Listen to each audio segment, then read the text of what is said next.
फिर से अनु को लगने लगा है कि आर्य सर बहुत बड़े झूठे इंसान हैं। पहले तो यहाँ पे आर्य सर ने अनु को किसी तरीके से मना लिया था और अनु भी यहाँ पे मान गई थी। इवन उसे ये फील होने लगा था कि उसने आर्य सर पे शक करके बहुत बड़ी गलती की। उसे इस तरीके से आर्य सर के बारे में जानने के लिए ऐसे नहीं भटकना चाहिए था। और यहाँ पे अनु जब अपने घर पहुँच जाती है, वो कहती है आर्य सर को कि वो अपने घर जाना चाहती है, और वहाँ जाती है और वहाँ पे वो अकेले बैठी होती है। उसके पापा घर पे नहीं होते और मम्मी भी नहीं होती है। जब वो अकेले बैठी होती है तभी उसकी नज़र पड़ती है घर में लगे फ़ोटो की। भगवान गणेश की जो वहाँ पे मूर्ति लगी थी उस पे पड़ती है। उसके बाद उसकी नज़र पड़ती है उसके घर में रखे अलमारी की। उसके बाद अनु यहाँ पे मन ही मन सोचने लगती कि आर्य सर ने कहा था कि गणेश नगर। उसके बाद आर्य सर ने कहा था एक पुरानी अलमारी की दुकान थी, बहुत पुरानी दुकान थी जहाँ अलमारी बनता था।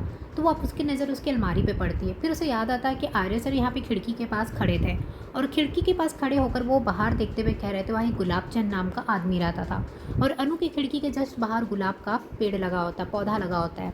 उसके बाद अनु इधर मुड़ती है तो देखती है कि जहाँ आर्य सर बैठे हुए थे बस सामने टेबल में ही पेपर रखा हुआ था।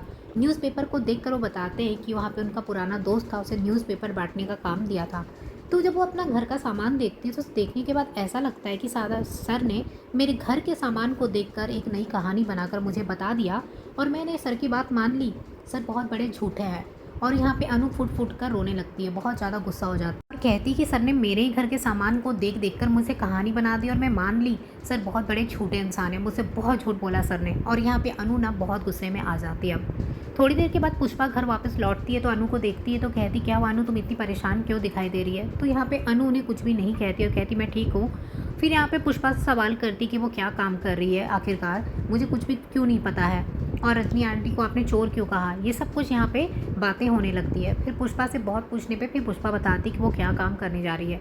ये सब सुनने के बाद अनु और गुस्सा हो जाती है। पहले से अनु का दिमाग ख़राब था क्योंकि उसका जो दिमाग है उसमें शक बैठ गया है। तो यहाँ पे अनु और गुस्से में आ जाती है पुष्पा के ऊपर भी और कहती कि आजकल आप लोग मुझे कुछ भी नहीं बताते, आप लोग मुझे, सब लोग मुझसे झूठ कहते हैं, ऐसा वैसा वो कहना शुरू कर देती है। और वो गुस्से में कहती मैं यहाँ से जा रही हूँ, मैं अभी नहीं आऊँगी। और फिर अनु वापस वहाँ से चली जाती है गुस्से में। उसके बाद यहाँ पे देखेंगे अनु घर जाने के बाद बहुत ज़्यादा सोच में पड़ जाती है, फुट फुट कर रोती है। उसे लगता है कि आर्य सर उसके साथ ऐसा क्यों कर रहे हैं। वो आर्य सर से इतना प्यार करती है पर आर्य सर ने उसे झूठी कहानी क्यों बनाकर बताया। यहाँ पे देखेंगे अनु के मन में अब बहुत ज़्यादा शक बैठ चुका है। दूसरी तरफ आर्य सर को भी लगता है कि अनु अपने मम्मी पापा के घर गई है। मुझे नहीं लगता है कि अनु शांत बैठने वाली लड़की में से है, फिर जाकर वो अपना दिमाग कहीं ना कहीं लगाने वाली है। इधर आर्य सर के मन में भी यही सारी बातें चल रही होती है। दूसरी तरफ देखेंगे कि यहाँ पे मीरा जो है वो अपना प्लान बना रही कि कैसे मुझे वर्धन हाउस में घुसना है। तो वो यशवर्धन के साथ टाइम स्पेंड करते हुए दिखाई देगी।